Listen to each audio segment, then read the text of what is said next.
नमस्कार, मैं हूं सुमित नागपाल। इंडिया न्यूज के विशेष प्रोग्राम लीगल पॉइंट में आपका स्वागत है। लीगल पॉइंट एक ऐसा जरिया है जिससे आपको पता चलेंगे आपके कानूनी अधिकार और साथ ही हम आपको बताने की कोशिश करेंगे उन समस्याओं का समाधान जिनसे आपको रोजाना की जिंदगी में दो चार होना पड़ता है। हम आपको बता दें कि अगर आपको कोई भी कानूनी समस्या है तो आप हमें कॉल कर सकते हैं। हमारे फोन नंबर्स आपकी स्क्रीन में कुछ ही देर में फ्लैश करेंगे। हमारे साथ बात करने के लिए मौजूद हैं आभा रॉय, जो कि कानूनी मामलों की जानकार हैं। आभा जी, स्वागत है आपका लीगल पॉइंट में।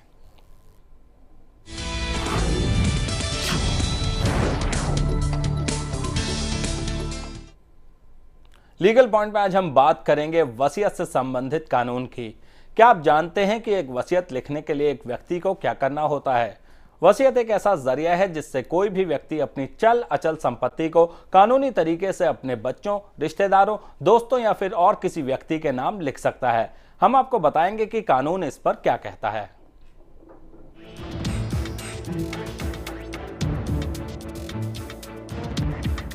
एक व्यक्ति अपने जीते जी अपनी संपत्ति अपने बच्चों के नाम कर सकता है।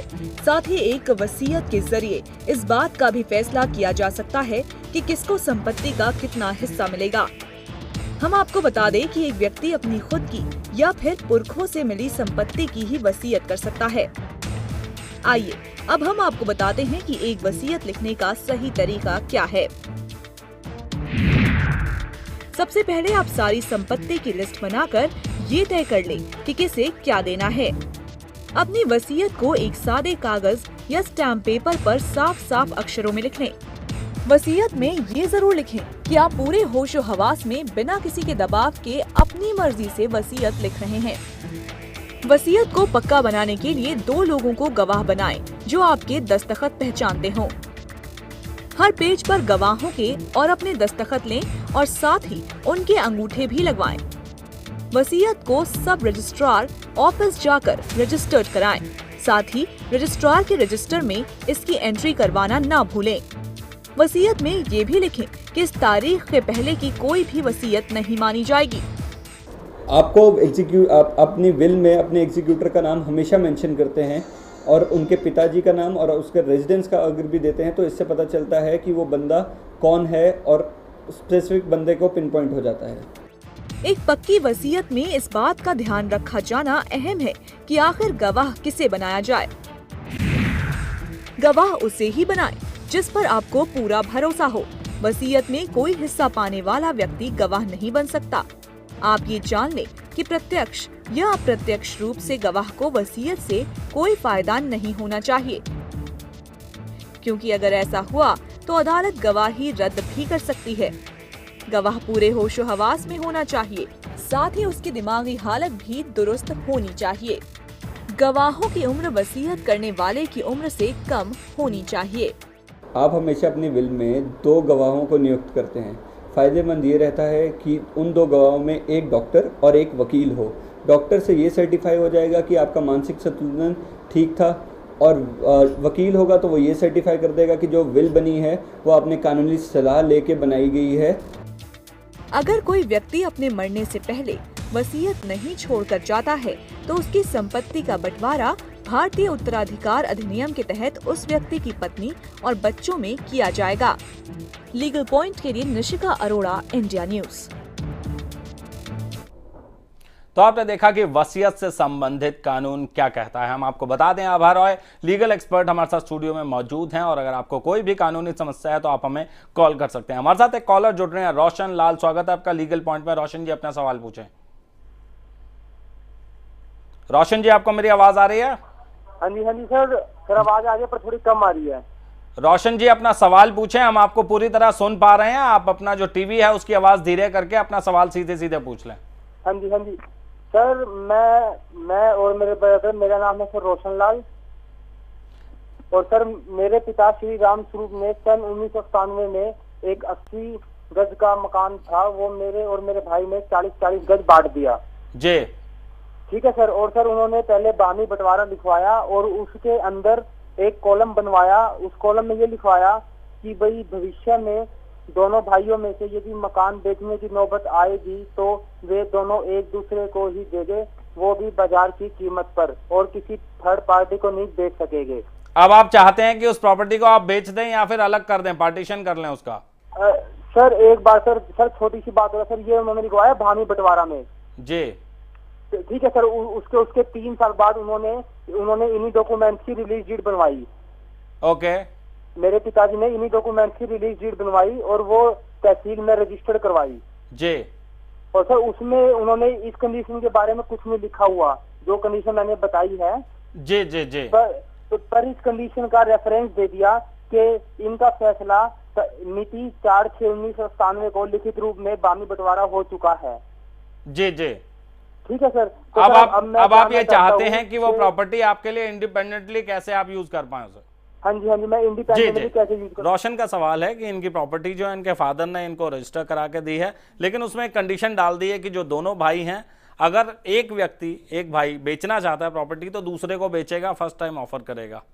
और वो चाहते थे पिताजी की दोनों भाई साथ रहें, लेकिन अब बन नहीं रही है। अब ये प्रैक्टिकली सॉल्यूशन क्या है इनके लिए? आप देखिए, ऐसा है कि ट्रांसफर तो फिर कंडीशनल ट्रांसफर हो गया और ऐसा कंडीशनल ट्रांसफर में इनके जो भाई है वो इसके बारे में कोई मुआवजा लेना चाहते हैं या क्या बात करना चाहते हैं, पहले तो ये उनसे डिस्कस करें, क्योंकि ये कंडीशनल ट्रांसफर है और कंडीशनल ट्रांसफर में कुछ राइट तो उनका बनता ही है, क्योंकि ऐसा नहीं होता कभी भी कि ट्रांसफर एब्सोल्यूट जब होता है तब तो ये जो भी चाहे उस प्रॉपर्टी के साथ कर सकते थे, लेकिन सिंस ये कंडीशनल ट्रांसफर है और जब इन्होंने ट्रांसफर किया है उस स्पेसिफिक टर्म उसमें लिखा हुआ है, तो इनको अपने ब्रदर से पूछना पड़ेगा या वो कुछ मुआवजा लेना चाहते हैं या प्रॉपर्टी में कुछ पोर्शन चाहते हैं या जैसे भी सुलह चाहते हैं वो एक ये करें, नहीं तो ये फिर कोर्ट में मूव करें और इनके भाई को ये समन जाएगा जिसमें कि कोर्ट में ये डिसाइड हो कि किस तरीके से इस मामला को सुलझाया जा सकता है। मतलब आप भाई ये सूट फॉर पार्टीशन डाल सकते हैं क्या? हाँ जी, ये थोड़ा सा और इलेबोरेट करते हैं इनको कि सूट फॉर पार्टीशन, क्योंकि अगर भाई ना माने, इनकी बात से ऐसा लग रहा है जैसे बात बन नहीं पा रही। हाँ जी, ये सूट फॉर पार्टीशन डाल सकते हैं, क्योंकि देखिए जब ये ट्रांसफर हुआ था, कंडीशनल ट्रांसफर में क्या होता है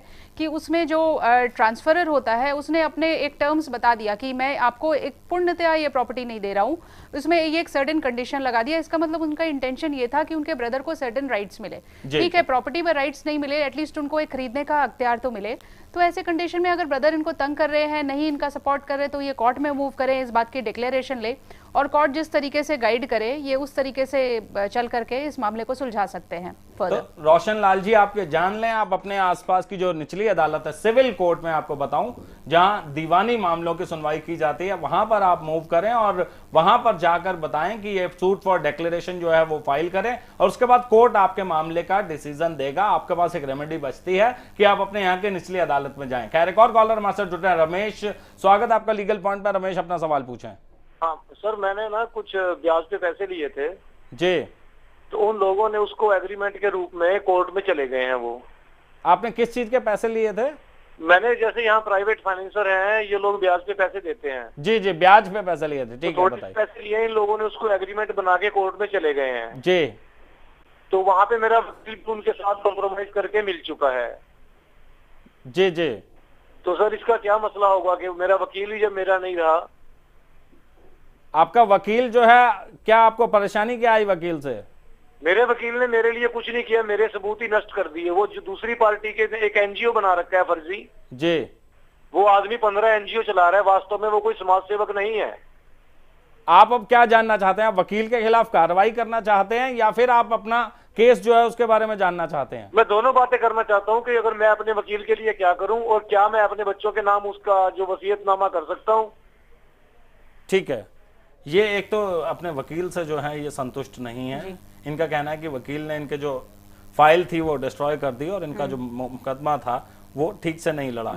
और दूसरा ये जानना चाहते हैं कि जो ब्याज वाला मामला था, पैसा लिया था, उसमें ये क्या कर सकते हैं? नहीं, इनका ये क्वेश्चन क्लियर नहीं है। ब्याज ये कहाँ से लिया था इन्होंने, ये एलाबोरेट करें। आप रमेश जी सुन पा रहे हैं हमें? हाँ जी, सुन पा रहा हूँ। पहले तो आप ये बताएं कहाँ से आपने ब्याज लिया था और उसके बाद उसका क्या हुआ, वो कौन सी एग्रीमेंट है, वो एग्रीमेंट एग्जीक्यूट हुई, आपको पैसा मिला, नहीं मिला, उसके बाद कैसा मुकदमा डाला है, इसके बारे में ये थोड़ा क्लेरिफाई करें। रमेश जी, थोड़ा साफ साफ बताएं, आपका मुकदमा किस स्टेज पे है, कहां पर मुकदमा डाला था ये? सर ये करनाल में मैंने लोअर कोर्ट में डाला था। आपने डाला था ये? नहीं, दूसरी पार्टी ने डाला था जी। अच्छा, और उन्होंने मुकदमे में क्या मांग की थी?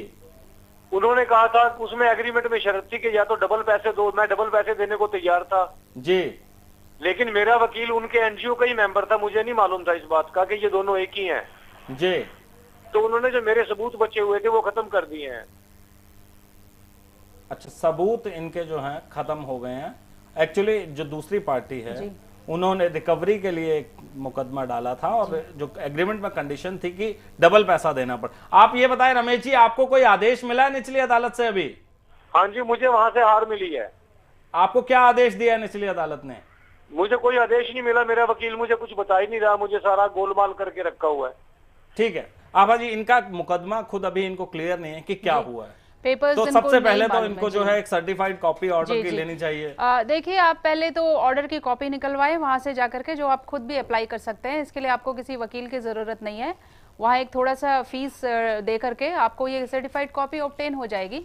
और दूसरा ये कि आपको जब एक बार आपको कागजात ये सारे मिल जाते हैं, क्योंकि आपको ये मुकदमा उतना क्लियर नहीं है, एग्रीमेंट वगैरह क्या है ये आपको क्लियर नहीं है, तो आप किसी नए वकील से सलाह लीजिए कि इस मसले में आपको क्या करना चाहिए।